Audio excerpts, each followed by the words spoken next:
এ যুবকেরা, আল্লাহ নবী জানিয়ে দিলেন, এ বিশ্বে মানুষেরা তোমাদের জন্য তোমাদের রব একটা মাস রোজাকে ফরজ করে দিয়েছে, একটা মাস রোজাকে রাখতে বলেছে।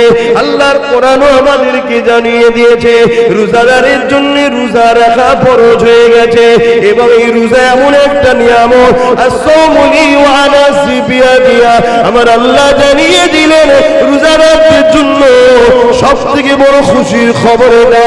আল্লাহ বলছে রোজা হলো আমার খাস ইবাদত, আর আমি আল্লাহ কুদরতি হাতে রোজাদারকে পুরস্কার নিজে দেব। রোজাদারের জন্য দুটো খুশি, লিসাইমি ফারহাতানি, ফারহাতুন ইনদাল ইফতারি ওয়া ফারহাতুন লিকা রাব্বি। এ রাজওয়ানেরা, রোজাদাররা যখন ইফতার নিয়ে বসে, আল্লাহ পাক হাদিসে কুরসির মধ্যে জানান এটা একটা রোজাদারদের জন্য বড় আনন্দ। আর একটা হলো রোজাদারদেরকে আল্লাহ নিজের দিদার দেবেন বলেছে। এ যুবকেরা, তোমরা বাপেরা, আর এই রোজাকে ছাড়বেন না। এই রোজা এক মাস আসছে, রোজা রাখবে, আল্লাহকে খুশি করার জন্য রাখবে।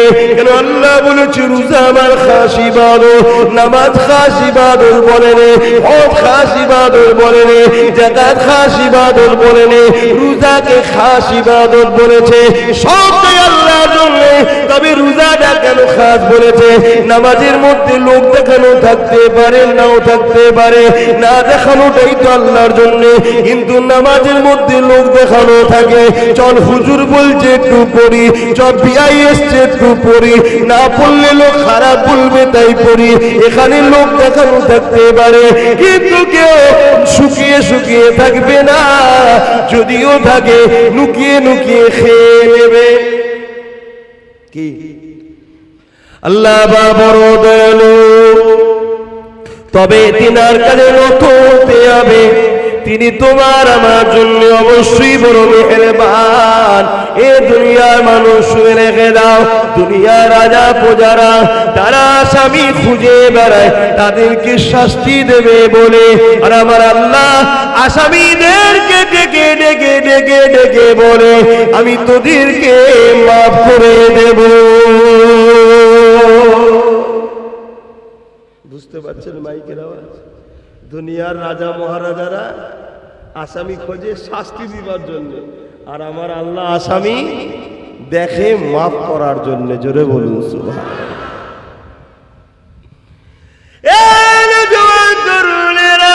কি আলোচনা করবো সংক্ষেপ সময়, মনে রেখে দেবেন জীবনে কোনোদিন কাউকে খুশি দিনা করতে পারে, কখনো কারো মনে আঘাত দেবেন না।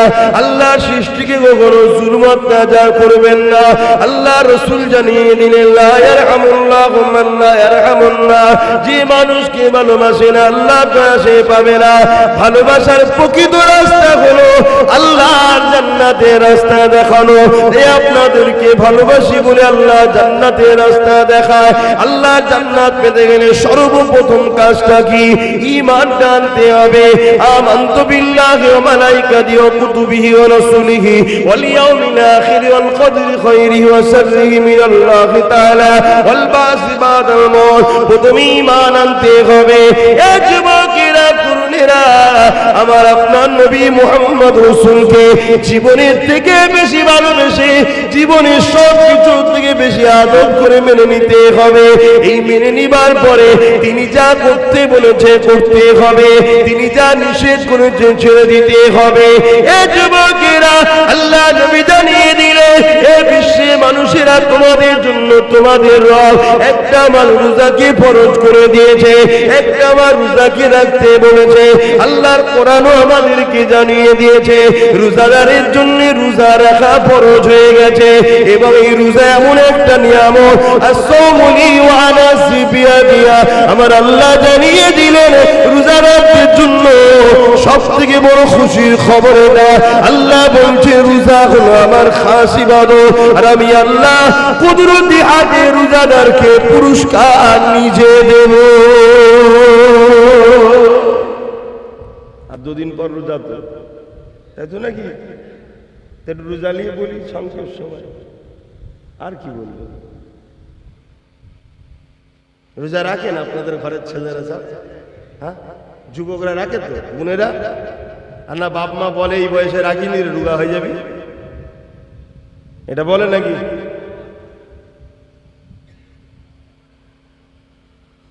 রোজাদারের জন্য দুটো খুশি, বিসাইমি ফারহাতানি, ফারহাতুন ইনদাল ইফতারি ওয়া ফারহাতুন লিকা রাব্বি। এ নওজওয়ানেরা, রোজাদাররা যখন ইফতার নিয়ে বসে, আল্লাহ পাক হাদিসে কুরসির মধ্যে জানান এটা একটা রোজাদারদের জন্য বড় আনন্দ।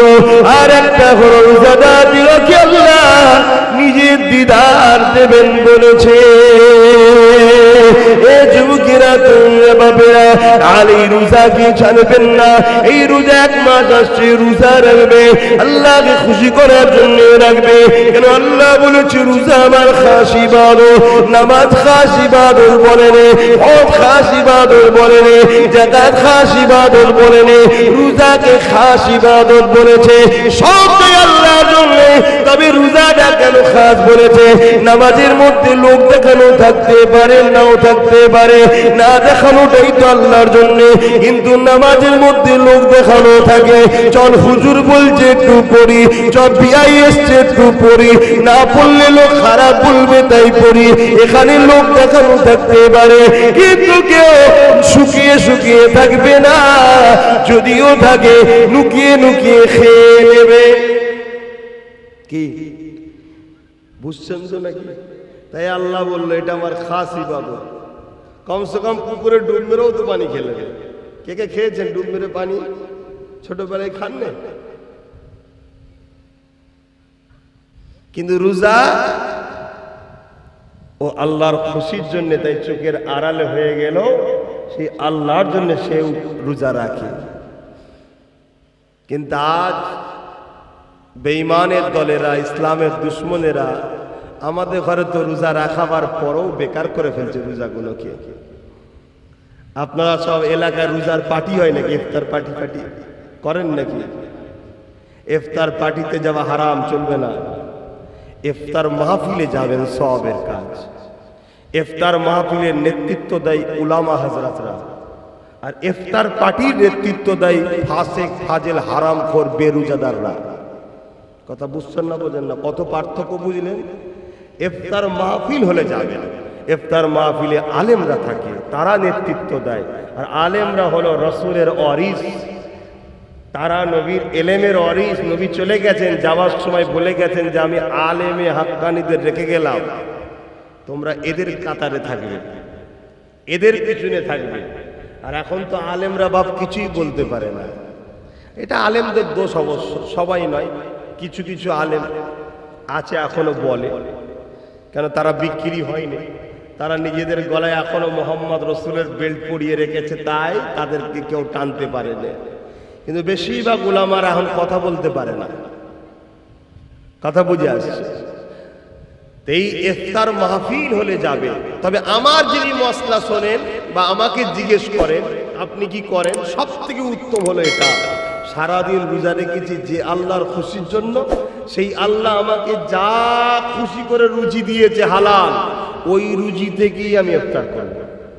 আমি অন্য কারো পাশে করতে রাজি।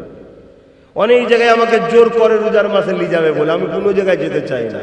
এবার আমি একটা ইউনিট চালাই, একটা দল চালাই, আপনারা জানেন কি জানি না, ফুরফুরা শরীফ আহলে সুন্নাত ওয়াল জামাত বলে একটা অরাজনৈতিক সংগঠন চালায়। ওই সংগঠনের ব্যানারে কিছু ইফতার মাহফিল হয়। এবার আমাকে বলে হুজুর আপনি আসেন, দু কথা বলে দোয়া করেন। এবার সেখানে যদিও যায় আমি ইফতার বেঁধে নিয়ে যাই। তারা বলে কোনো চিন্তা নেই, আমি চিন্তার কোনো কারণে সতর্ক হতে হয়। আমি রোজা রেখেছি, আমি আমার পয়সা দিয়ে ভাবে ইফতার করবো, সারাদিন রোজা রেখার পরের পয়সা ইফতার করবো, ঠিক মন খুশি হয় না। আপনারাও করবেন। তাতে যদি আল্লাহ আপনাকে শুধু চিনি দিয়া শরবত খাওয়ায়, অতি খুশি আলহামদুলিল্লাহ বলেন যে আমার আল্লাহ আমার জন্য যেটা ভালো সেটা করেছে। তুমি তোমার নয়, তুমিও তোমার আল্লাহ। কোনটা তোমার বলো তো? এই কোনোটা তোমার আছে নাকি? তোমার আল্লাহ, আমার আল্লাহ যদি আমাকে দুদিন শুকিয়ে রাখি, তাহলে আমি আমাকে শুকিয়ে রাখছি না, আল্লাহ তার সৃষ্টিকে শুকিয়ে রেখেছে। তা আল্লাহ যদি তার সৃষ্টিকে শুকিয়ে রেখে খুশি হয়, তা আমার মাথায় এত ব্যস্ত হয় কেন, এত বিপদ চেপে হয় কেন, এত টেনশন আমরা হই কেন? হ্যাঁ, নিজেকে কুরবান করে দাও আল্লাহর কাছে। আমি আবার কি, আমি বলে কিছু নেই, সবই আল্লাহ। এ চোখ আমার নয়, আল্লাহর সৃষ্টি। এ কান আমার নয়, আল্লাহর সৃষ্টি। এ হাত আমার নয়, আল্লাহর সৃষ্টি। এ পা আমার নয়, আল্লাহর সৃষ্টি। এ জবানের কথা আমার নয়, আল্লাহ দিয়েছেন, ব্যবহার করতে তাই করতে পারছি। কোনোটা আমি তৈরি করিনি বাবা। তাহলে আমার খিদে লাগলে আমার আত্মা যে রূপ জান কষ্ট পায়, ওই জানটাকেও সৃষ্টি আল্লাহ করেছে। ওই জানটা আমার যতটা আমি না ভালোবাসি, তার থেকে বেশি আল্লাহ তার সৃষ্টিকে ভালোবাসে। জোরে বলুন সুবহানাল্লাহ। বা ওয়াজ করতে গেলে সময় লাগে, আমি কিভাবে ওয়াজ করবো? এইভাবে হবে? কোন দিকে যাবো দিশে খুঁজে পাইনি, কখন এখানে একটু কখন ওখানে একটু বলে ফেলছি। তাই দরুদ শরীফ ওই দিকেও কম পড়ানো হলে একটু পড়ানো দরকার, সব হয়। কেন আমি জানছি তুই কথা বলতেই পারবো না। যা তারপর এর মধ্যে থেকে একটাই কথা বলবো, জীবনে প্রতিটা মাকসাদ হবে আমার স্রষ্টাকে খুশি করা।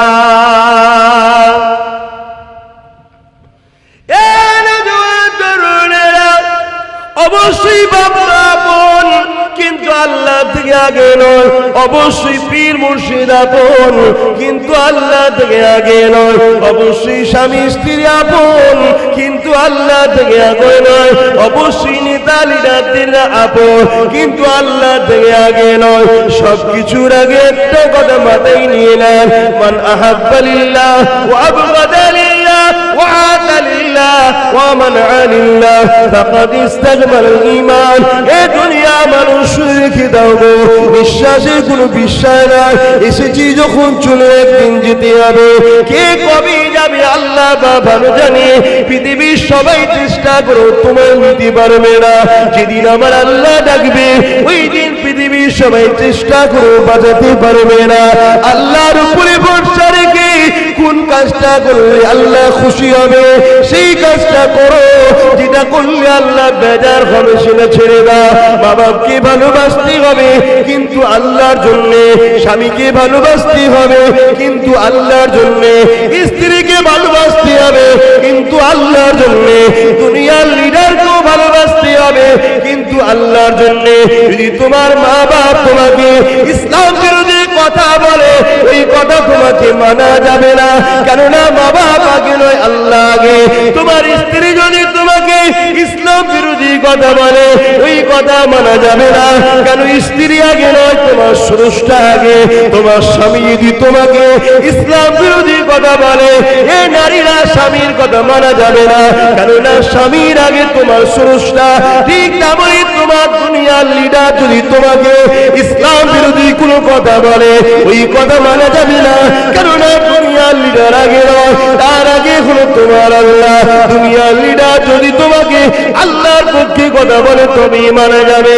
তোমার ইমাম যদি তোমাকে আল্লাহর বিরুদ্ধে কথা বলে, ওই ইমামের কথা মানা যাবে না। তোমার পীর যদি আল্লাহর বিরোধী কথা বলে, ওই পীরের কথা মানা যাবে না। কারণ আমরা মুর্শিদকে মানবো আল্লাহকে পাওয়ার জন্য। আল্লাহকে মানবো মুর্শিদ পাওয়ার জন্য নয়। মুর্শিদকে ধরবো আল্লাহকে পাওয়ার জন্য। মুর্শিদকে ভালোবাসবো আল্লাহর জন্য। আল্লাহকে ভালোবাসবো মুর্শিদের জন্য নয়। এই যুবকেরা তাই বলে দিয়ে যায়, ইমানটা ঠিক করে নাও। যদিও চলতে গিয়ে গুনাহ হয়ে যায়, ইমান যদি থাকে, আদায় খেটে খেটে খেটে খেটে একদিন না একদিন ইমানের জন্য আল্লাহ পাকে জান্নাতটা পেয়ে যাবে। আর ইমান যদি না থাকে, সব বরবাদ। দাড়ি তোমায় নাজাত দেবে না, টুপি তোমায় নাজাত দেবে না, হজ তোমায় নাজাত দেবে না। এগুলো তোমার মাকামকে বাড়ায় যদি ইমানদার হও। ইমানদারের মুখের দাড়ি থাকলে মাকাম বাড়লো। ইমানদারের মুখের মাথায় টুপি আছে, মাকাম বাড়লো। ইমানদার নাই পরায়ণ, মাকাম বাড়লো। ইমান নেই তো কিচ্ছু নেই। আর ইমান কি? রসুলকে বলুন, আমার সাথে বলুন, রসুলকে জানের থেকেও বেশি ভালোবেসে আদবের সাথে মেনে নিবার নাম হলো ঈমান। আমার কথায় মানতে পারছেন তো নাকি? হ্যাঁ, আল্লাহ পাক বলে দিয়েছে আমার হাবিবকে ধর। তোরা আমার সম্বন্ধে বেশি চিন্তা করলে মাথার ফিউজ আউট হয়ে যাবে। কথা বুঝাস? তোরা আমার হাবিবকে ধর, ওইটাকে আমি পাঠিয়েছি, উনি যা বলবে মেনে নে। কোরআন বলছে, আগেই বললাম না হাফেজ স্যার, মা আতাকুমুর রাসূল ফাখুযুহু ওয়া মা নাহাকুম আনহু ফান্তাহু। রাসূল যা আদেশ করেছে মেনে নাও। আছে তো কোরআনে? নবী যা নিষেধ করেছে ছেড়ে দাও। আল্লাহর নবী মদ খেতে বলেছে, মাতালকে সাপোর্ট করতে বলেছে। আল্লাহর নবী সুদ খেতে বলেছে, সুদকে সাপোর্ট করতে বলেছে। আল্লাহর নবী চুরি করতে বলেছে, চোরকে সাপোর্ট করতে বলেছে। আল্লাহর নবী মানুষের উপর জুলুম করতে বলেছে, জুলুমকে সাপোর্ট করতে বলেছে। কিন্তু আমরা তো সব করে বসে আছি বাবা। অন্যায় করার অন্যায়কারীকে সাপোর্ট করা এক না আলাদা? জোরে বলো। সময় এখনো আছে, তওবা করুন, আল্লাহর কাছে কাঁদুন যে আল্লাহ জীবনে যা করেছি জানতাম না করে ফেলেছি, আজ জেনে গেছি আর না। মনে রেখে দেবেন এই কবরের জমিনে যখন তোমাকে আমাকে রাখা হবে, কেউ যাবে না এই কবরের জমিনে, কিন্তু এই কবরের জমিনে একজন আসবে। বুখারী মুসলিমের হাদিস, আল্লাহ বাতিনাকে নিয়ে আসবে, তিনি তাশরীফ আনবে। তিনি অন্য কেউ নয়, দুনু জাহানের সুলতান নবী দু আলাম নবী মুহাম্মদ রাসূল তাশরীফ আনবে। দুনিয়ায় যদি তিনার নেতৃত্ব মেনে নাও, তিনাকে যদি লিডার বলে মানো, আর তিনার পক্ষ থেকে আমরা নেতৃত্ব দিচ্ছি, অর্থাৎ তিনার কথাকে আপনাদের কাছে পৌঁছে দিচ্ছি, আমাদের কথা নয়। কথা বুঝছেন? সেই রাসূলের আদর্শকে যদি মেনে নাও নিজের জীবনে, তাহলে নবী আমার তখন কিয়ামত কবরে বলবে, ফেরেশতা ও আমার গোলাম ছিল, কে নাজাত দিয়া দেয়া হোক। জোরে বলুন সুবহানাল্লাহ। আর দুনিয়ায় রাসূল ছেড়ে দিয়ে নবী দ্বীনকে যারা মিটাচ্ছে, তাদেরই পিছনে হই হই করে ঘুরে বেড়াও। মনে রেখে দিও, কবর তোমার ডাকছে, তোমার জবাব দিতে হবে। আজ আমাদের ঘরের ছেলেদের ইসলামিক কোন ইউনিফর্মের উপর, ইসলামিক কোন কালচারের উপরে আঘাত দিলে আমাদের ছেলেদের ব্যথা লাগে না, কিন্তু যারা ইসলামের বিরুদ্ধে তাদের কিছু হলে আমাদের ছেলেদের বুকে ব্যথা ওঠে। হয় না? হয় না? কি কোথায় চলে গেল? আবার এগুলো যদি আমি বলি, আবার কিছু মুসলমান আছে শুকনো মুসলমান মুনাফিক, তাদের আবার কষ্ট হয়, এসব কথা কেন বলবে? উনি আসবে, পেলেন ঘটনা বলে চলে যাবে। তাহলে ঘটনা শুনে নাও। আল্লাহ বললেন, বান্দা ঈমান নিয়ে আসো। কার মতো ঈমান আনবো? এই আয়াতের ব্যাখ্যায় বলছেন, সাহাবাদের মতো ঈমান আনো। সাহাবারা কেমন ঈমান এনেছে শুনে রেখে দেন। এই যুবকেরা, তরুণেরা, বাপেরা, আল্লাহ নবী সাহাবারা কেমন ঈমান এনেছিলেন। এক সাহাবীর নাম বলে দেয় হযরতে খুবাইব রাদিয়াল্লাহু তাআলা।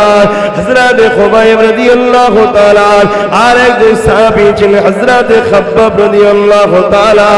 আল্লাহ নবী সাহাবী ছিলেন হযরত ওমর ফারুক। যখন সিংহাসনে বসলেন, অর্ধ পৃথিবীর রাজত্ব যখন চালাতে লাগলেন, আমিরুল মুমিনিন খলিফাতুল মুসলিমিন যখন হলে, এই যুবকেরা, তরুণীরা, বাবেরা, ওই হযরত খাব্বাব রাদিয়াল্লাহু তাআলা আনকে আল্লাহ নবী সাহাবী হযরত ওমর বলেছিলেন, এ নবী সাহাবী, শুনেছিলাম তোমার উপরে অনেক জুলুম অত্যাচার হয়েছিল, একটু খানিক আমাকে বলো কি জুলুম অত্যাচার হয়েছিল। হযরত খাব্বাব রাদিয়াল্লাহু তাআলা নিজের কোমরের কাপড়টাকে সরিয়ে দিলেন। এ যুবকেরা, তরুণেরা, বাবেরা, তোমার আমার কোমরে গোশত রয়েছে সৌন্দর্যের জন্য। আল্লাহ নবীর ওই সাহাবীর কোমরটা পুরো প্লেন ছিল, গোশত ছিল না। আল্লাহ নবীর সাহাবী হযরত ওমর দেখে বলতে লাগলে, ভাই খাব্বাব, এইরকম কোমর তো আল্লাহ জমিনে কারো দেখিনি, কি ব্যাপার আল্লাহ তোমাকে এরকম বানালো?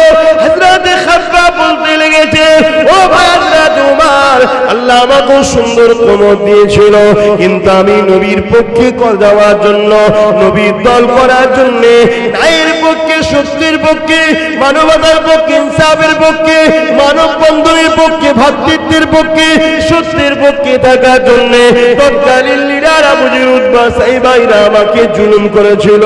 আমাকে বলেছিল মুহাম্মাদের দল ছেড়ে দে, আমাদের দলে চলে আয়, মুহাম্মাদের দল ছেড়ে দে, আমাদের দলে চলে আয়, না হয় তোর উপরে জুলুম হবে, অত্যাচার হবে। ও ভাইরা তোমার, আমি বলে দিয়েছিলাম জান দিয়ে দেবো, তথাপিও নাই সত্য ছাড়ব না।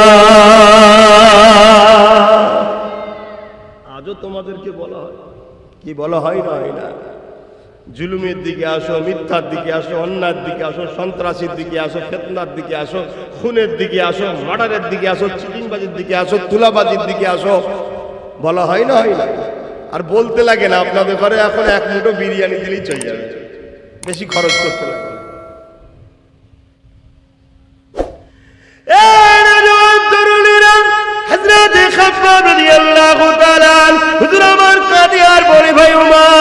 আমি যখন তাদের কথা মানিনি, এই জন্য তারা আগুন তৈরি করেছিল, ওই আগুনের লাকড়ি তৈরি করে ওই আগুনের উপরে আমাকে হাত পা পেলে বসিয়ে দেওয়া হতো।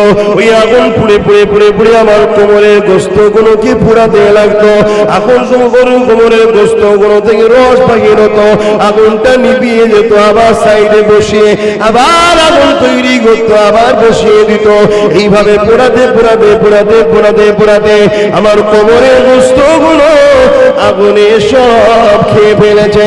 ভাই ওমর আবার মুখে লটকে গরম করে ছেঁকা দিয়া ওমর বলতো, মুহাম্মদকে ডাকবি না, আল্লাহকে ডাকবি না। এ যুবকেরা, তরুণীরা, আপনারা তাদের মতো ঈমান আনতে হবে। কোরআন বলছে আমাদের ঈমান কোথায় রয়েছে দেখো। এ যুবকেরা, তরুণীরা, বাপেরা, আজ আমরা তাদের মতো ঈমান আনতে পেরেছি কি ভাবো? নাই নাজাত পাবেন না, আখিরাতটা বড় কঠিন হবে। কি ভাবছেন, কি করছেন আমি জানি না। যদি কারো মনে হয় যখন হবে তখন দেখবো, কি দেখবে যুবক? চুলের থেকে সরু, হিরের থেকে ধার, একটা রাস্তার উপর দিয়ে যেতে হবে, পুলের উপর দিয়ে। পুলের ওই দিকটা যে জান্নাত, তলায় আছে জাহান্নাম। আল্লাহ বলবে যারা জান্নাতে যেতে চাও যাও, ওই পুলটা কিন্তু পার করতে হবে। ওই পুলটা পার করতে গেলে দুনিয়ার খুঁজ দিয়ে আমাদের চলে যাচ্ছে, দুনিয়ার মর্ডার করার পর বাইরে বাইরে ঘোরা যাচ্ছে, কারণ নেতার হাত থাকলে সব জায়গায় হয়ে যাচ্ছে। কিন্তু এই পুলটা পার করতে গেলে কোনো খুঁজ চলবে না, কোনো দাদাগিরি চলবে না। ওই পুলটা পার করতে গেলে ঈমান লাগবে, ঈমান লাগবে। কেমন ঈমান? সাহাবাদের ঈমান যেমন ছিল, একদিকে হারাম তোমাকে ডাকছে, একদিকে হালাল তোমাকে ডাকছে, একদিকে শয়তান তোমাকে ডাকছে, একদিকে রাসূলের গোলাম আব্বাস তোমাকে ডাকছে, বা আলেম ওলামারা তোমাকে ডাকছে। এ বাপেরা, নওজোয়ান তরুণেরা, তোমাদেরকে ডিসাইড করতে হবে আমি রাসূলের দলে যাব না ইবলিসের দলে যাব। কারণ পৃথিবীর জমিনে দুটো দল আছে, একটা রহমানুল্লাহ পাকের দল, আর একটা হলো ইবলিসের দল। আল্লাহ দলের পক্ষে 1 লক্ষ মতান্তর, 2,24,000 নবী রাসূল এসেছে, আখরি নবী মুহাম্মদ রাসূল এসেছে। সেই নবী বর্তমানে নবী পাকের পক্ষ থেকে নবীর ওয়ারিসরা রয়েছে। কারণ নবী আমার বিদায় নিবার সময় বলে গিয়েছিলেন, বাবারা শুনে রেখে দাও, আমি নবী তোমাদেরকে 3টে জিনিস রেখে গেলাম, 2টো নয় 3টে। প্রথম নম্বর হলো কিতাবুল্লাহ, আল্লাহ পাকের কিতাব। দ্বিতীয় নম্বর সুন্নাতে রাসূলি, আমার সুন্নাহ। 3 নম্বর হলো আহলে বাইতি, আমার পরিবার, আমার খানদান। তাই মিশকাত শরীফে আব্দুল্লাহ ইবনে আব্বাস রাদিয়াল্লাহু তাআলা হাদিসটা বললা, হযরত ওমর ইবনে আব্দুল্লাহ হুজুর হাদিসটা বললা, কি নবী আমার জানিয়ে দিয়ে, এ আমার মাননেওয়ালারা, তোমরা ইদিক উদিক করো না, কারণ আমার খানদানের হাতে কিয়ামতের সেই দিন পর্যন্ত 2জন যদি আমার বংশে থাকে, তার মধ্যে একজনের হাতে আমার ঝান্ডা থাকবে। দেখুন, ভাবো, কেন আমাদের কাজ সজাগ করে দেওয়া, জানিয়ে দেওয়া, কাউকে জোর করে টেনে আনবো না, টেনে আনবো না। এবারে আপনারা কি করবেন, কি ভাববেন, কি কোন রাস্তা বেছে নেবেন, সব তো আপনাদের। কিন্তু পরিস্থিতি, দুনিয়া তো বরবাদ হচ্ছে, আখিরাতটাও বরবাদ হয়ে যাচ্ছে। আসুন আমাদের কাছে, দুনিয়াও পাবেন আখিরাতও পাবেন ইনশাআল্লাহ। আল্লাহ নবী জানিয়ে দিলেন, বাবারা বেশি বেশি করে কিয়ামতের জন্য চিন্তা করো বাবা। সাহাবা হুজুররা বলেন, ইয়া রাসূলুল্লাহ, হাবিবাল্লাহ, হুজুর আপনি কিয়ামতের জন্য বারবার কেন বলেন? কিয়ামত হবে তো নাকি? কবে হবে? আমার দাদুকে কেউ দেখেছেন? ছোট হুজুর পীর কেবলাকে কিয়ামতের কথা বলতো তো। আমার বাপও এসে বলে কিয়ামতের কথা, আমিও বলছি, তার বাপ বলেছে, তার বাপ বলেছে। এসব মৌলী সাহেবদের বানানো না? হবে? আল্লাহর কোরআন জানায়, ইযা ওয়াকাতিল ওয়াকিয়া লাইসা লিওয়াকাতিহা কাযিবা। এটা এমন একটা ঘটনা যেটা অবশ্যই ঘটবে, যার মধ্যে কোনো মিথ্যা নাই। কোরআন যখন বলেছে কিয়ামত হবে, অবশ্যই হবে। কেন? কোরআন এমন একটা কিতাব পৃথিবীর জমিনে, জালিকাল কিতাব লা রাইবা ফি। কোরআন চ্যালেঞ্জ দিয়ে দিয়েছে, পড়বি পরে, মানবি পরে, আগে বিশ্বাস করলে সেই কোরআন, যার মধ্যে ভুল তো দূরের কথা, কোনো সন্দেহ না।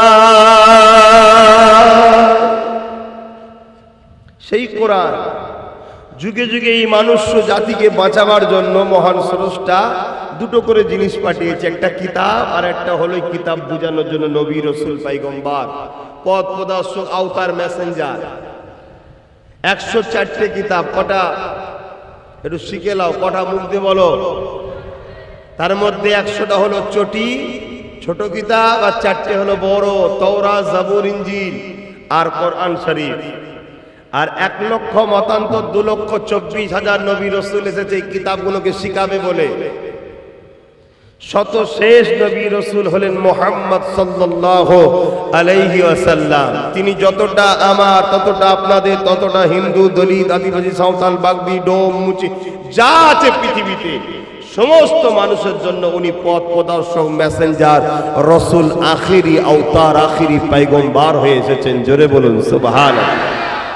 এবং কোরআন শরীফ হলো সর্বকালের সর্বশ্রেষ্ঠ আখিরি আসমানি চূড়ান্ত ফয়সালার গ্রন্থ, আল কোরআন শরীফ। জোরে বলুন সুবহানাল্লাহ। সেই কোরআন বলছে কিয়ামত হবে, অতএব হবে। কবে হবে? আল্লাহ, আল্লাহ রাসূল ভালো জানে। তবে মুহররমের 10 তারিখ কিছু কিছু নমুনা রাসূল বলেছেন, যেমন জুম্মার দিন হবে, এগুলো দিয়ে গেছে। তবে আলামত রাসূল যে 70টা বলেছে কিয়ামতের, তার মধ্যে 65টা আলামত ঘটে গেছে। 2023-এর মধ্যে আরো 2-3টে ঘটে যাবে। কথা বুঝে আসে ইনশাআল্লাহ। 2023টা পৃথিবীর মানুষের কাছে বড় একটা বিপদের বছর হবে। অনেক কিছু ঘটবে 2023-এ। বেশিরভাগ কিতাব এবং যা ভবিষ্যৎবাণী আমার দয়ার নবী করে গেছেন, তা থেকে যতটা আমাদেরকে আল্লাহ শিখিয়েছে সেই অনুযায়ী। আর মুহাম্মদ রাসূল যা বলেছে, একটা কথা চুল পরিমাণ লড়ে না, হুবহু হয়। জোরে বলুন সুবহানাল্লাহ। কেন হয়? মুহাম্মদ রাসূলকে তিনি বলতে বলেছেন যিনি করেন, অর্থাৎ মহান স্রষ্টা আল্লাহ শিখিয়েছেন। জোরে বলুন সুবহানাল্লাহ। সেই নবী আমার জানিয়েছেন কিয়ামত অবশ্যই হবে। কিয়ামতের দিনটা কত কঠিন দিন হবে। আল্লাহ নবী সাহাবাদেরকে জানালেন, মাথার বিগদা ইখতিলাফাত করে আল্লাহ পাক এই সূর্যকে নামিয়ে দেবে। এই সূর্যের বর্তমান 1 গুণ তাপ রয়েছে, সেদিন 12 গুণ তাপ বেড়ে যাবে। এখন লক্ষ কোটি মাইল দূরে সূর্য রয়েছে, সেদিন মাথার এক বিগদা ইখতিলাফ, এক হাত করে সূর্যকে নামিয়ে দেবে। মাথার খিলগুলো নাক দিয়ে গুনে গুনে ঝুরে ঝুরে পড়তে লাগবে। ওই কিয়ামতের দিনটা তো কঠিন দিন হবে। এ যুবকেরা বোনেরা শুনে পেয়ে দাও, ওই দিন দেখা যাবে নবী আমার জানান এমন বাপ পাওয়া যাবে নিজের ছেলেকে জমিনে শুইয়ে দে তার বুকের উপরে পা দিয়ে দাঁড়িয়ে যাবে। এমনও ছেলে পাওয়া যাবে নিজের বাপকে জমিনের উপরে শুইয়ে দে তার বুকের উপরে পা দিয়ে দাঁড়িয়ে যাবে। এমনও মেয়ে পাওয়া যাবে নিজের মাকে জমিনে শুইয়ে দে তার বুকের উপরে পা দিয়ে দাঁড়িয়ে যাবে। এমনও মা পাওয়া যাবে, এমনও মেয়ে পাওয়া যাবে নিজের মাকে জমিনে শুইয়ে দে তার বুকের উপরে পা দিয়ে দাঁড়িয়ে যাবে। সাহাবা হুজুররা বলেছিলেন ইয়া রাসূলুল্লাহ হাবিবাল্লাহ এই রকমটা কেন হবে? নবী আমার বলেছিলেন লোহাকে আগুনে দিলে পুরে যেমন লাল হয়ে যায় ওই সূর্যের তাপে জমিনটা লাল হয়ে যাবে। জমিনের উপরে মানুষ দাঁড়াতে পারবে না, যার উপরে যার জোর চলবে জোর করে জমিনে শুয়ে তার বুকের উপরে পা দিয়ে দাঁড়িয়ে যাবে। এ যুবকেরা নামাজ কাজা করে দিলে ইচ্ছা করে ওই দিনে তোমার আমার কি দশা হবে? ভয় লাগে না সেই আল্লাহকে? দেখো আমারও যুবক বয়স, জানি ভুল হয়, এই বয়সে তো ভুল হয়, কিন্তু এত গাফিলতি তো ভালো নয়।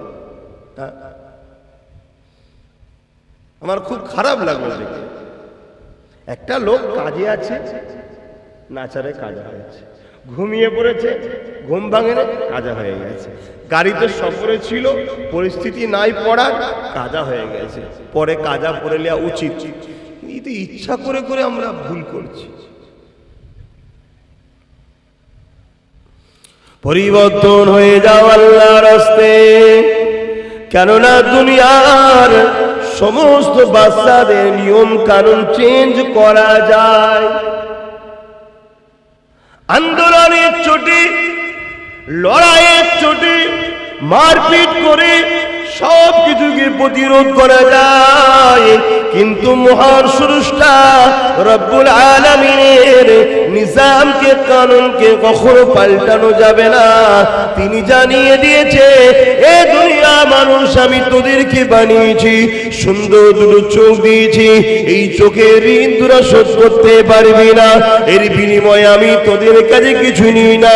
দুটো কান দিয়েছি, এই কানের কথা শুনবি, এই কানের ঋণ তোরা শোধ করতে পারবি না, এর বিনিময়েও আমি কিছু নিই না।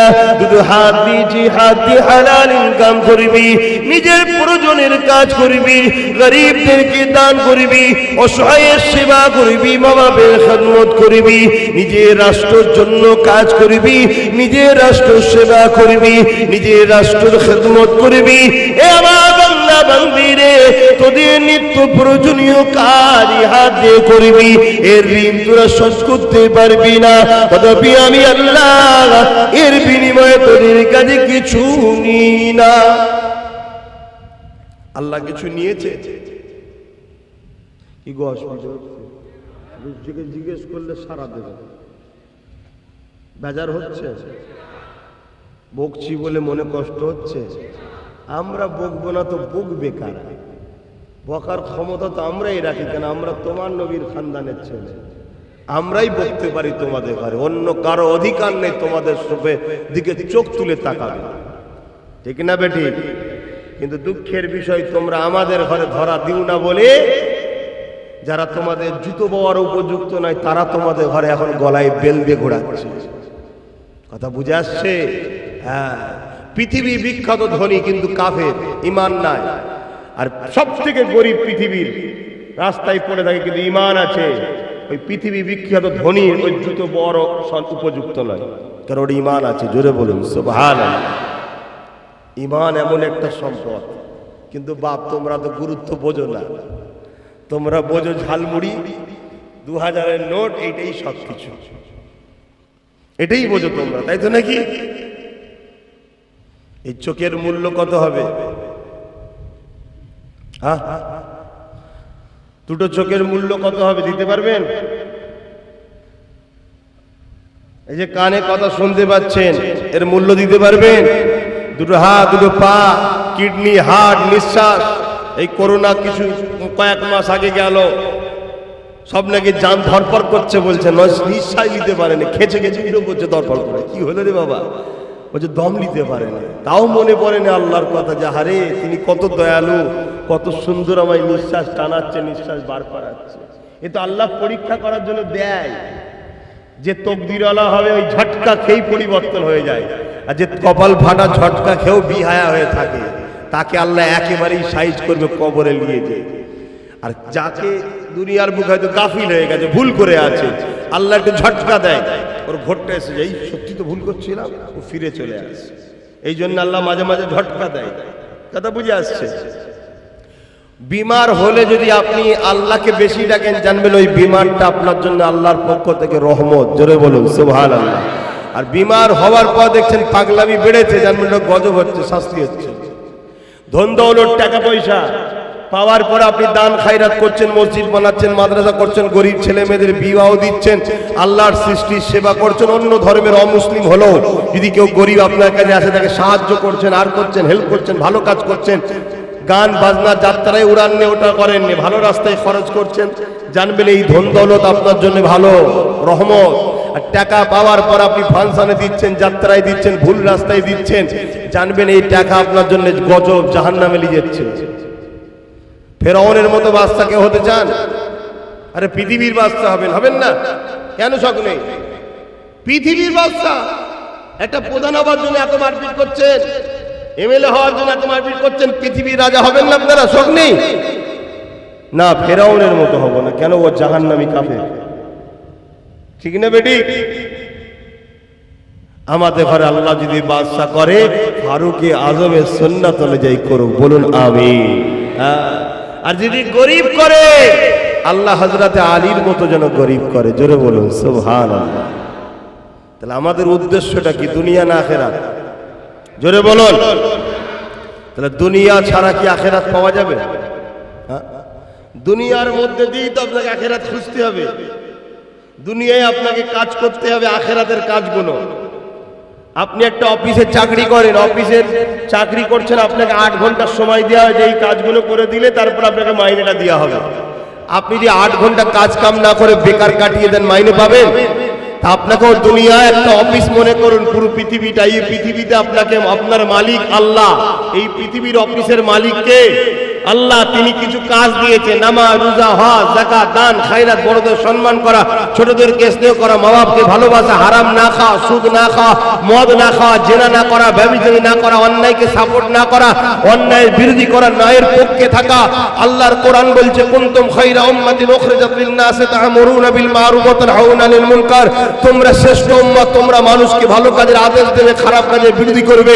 ক্ষমতা থাকলে হাত দিয়ে প্রতিরোধ করো খারাপ কাজে, ক্ষমতা নেই মুখ দিয়ে প্রতিরোধ করো, ক্ষমতা নেই অন্তর থেকেও খারাপ কাজকে ঘৃণা করতে হবে।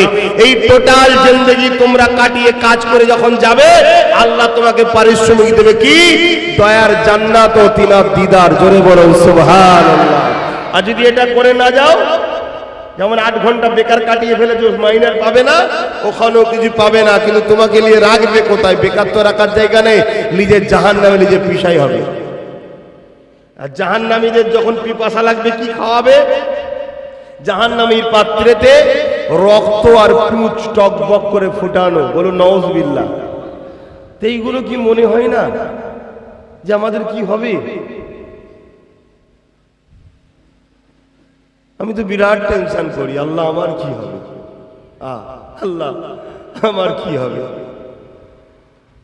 যদি আল্লাহ বলে আব্বাস তোকে পছন্দ নয়, তোর নামাজ আমার ভাল লাগে না, তোর রোজা আমি লোব না,